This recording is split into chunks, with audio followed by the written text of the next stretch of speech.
एक गांव में एक पेड़ के नीचे बहुत सी चींटी एक सुरंग बनाकर रहती थी। उनमें से एक चींटी का नाम था रानी। वो बहुत शान से रहती थी। बाकी सभी चींटियाँ बहुत ध्यान रखती थी उसकी। वे उसके लिए खाना लाती थी। एक दिन रानी चींटी अपनी सुरंग के बाहर घूम रही थी। तभी उसने देखा एक छोटा बच्चा सिर पर टोपी लगाए घूम रहा था। रानी चींटी बोली, तुम सभी चींटियों सुन लो, मुझे एक सुंदर सी टोपी चाहिए। गांव के दर्जी से पूछ कर आओ, क्या वो मेरे लिए टोपी बना देगा। कुछ चींटियाँ दर्जी से पूछने चली जाती हैं। दर्जी बोला, बना दूंगा, लेकिन अपनी रानी चींटी से बोलना सिर का नाप लेकर आएं।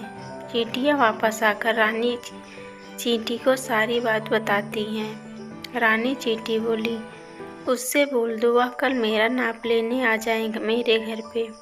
दर्जी मना कर देता है क्योंकि उसके पास इतना छोटा फीता नहीं था। रानी चींटी यह सुनकर उदास हो जाती है।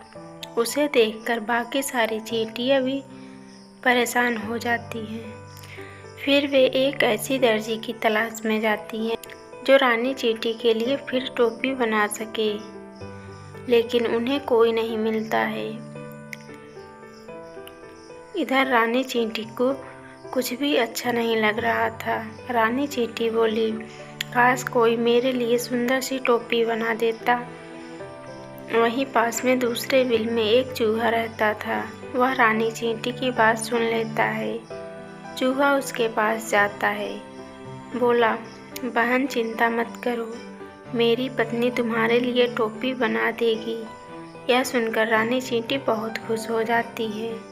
इधर चूहा अपनी चूहियों से इस बारे में बात करता है। चूहिया अपनी मूंछ से रानी चींटी के सर का नाप ले लेती है और फिर एक सुंदर सी टोपी बनाकर दे देती है। रानी चींटी उस टोपी को देखकर बहुत खुश होती है। उसे देखकर सभी चींटियाँ भी खुश हो जाती है। रानी चींटी बोलती है, आप दोनों ने मेरी इच्छा पूरी की। अगर मैं आपके कोई काम आ सकूं तो मेरी सारी चींटियाँ आपकी सेवा में हाजिर हैं। चूहा बोला, नहीं बहन, हमने यह सब अपनी मर्जी से किया है।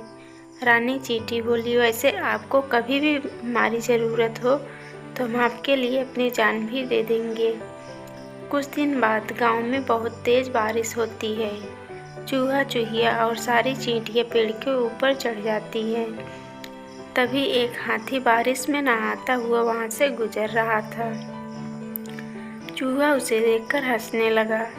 उस हाथी को लगा कि ये मेरा मजाक उड़ा रहा है। उसने पेड़ में जोरदार टक्कर मारी, जिससे चूहा और चूहिया नीचे गिर गए। दूर से चींटियाँ ये सब देख रही थी। हाथी जैसे ही अपने पैरों के नीचे चूहा और चूहिया को कुचलने के लिए आगे बढ़ा, कुछ चींटियाँ हाथी की सूंड में घुस गई और इधर उधर काटने लगी। हाथी सब भूलकर सूंड को इधर उधर हिलाने लगा। इसी बीच मौका पाकर चूहा और चूहिया वहाँ से भाग जाते हैं और छिपकर उसी पेड़ पर बैठ जाते हैं। हाथी की सूंड में से चींटियाँ निकलकर जल्दी से पेड़ पर चढ़ जाती हैं। हाथी जब देखता है कि चूहा चूहिया भाग गए तो वह इधर उधर ढूंढने लगता है।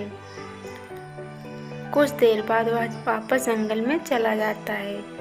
चूहा बोला, आपका बहुत बहुत धन्यवाद। अगर आप हमारी मदद नहीं करती तो हम दोनों आज मर चुके होते। रानी चींटी बोली, आपने भी तो मेरे लिए बहुत कुछ किया है। इस तरह चूहा चूहिया और सारी चींटियाँ मिलकर खुशी से रहने लगते हैं। तो दोस्तों, ये कहानी आप लोगों को कैसा लगा कमेंट में बताइए और वीडियो को लाइक शेयर चैनल को सब्सक्राइब करना। बाय बाय दोस्तों।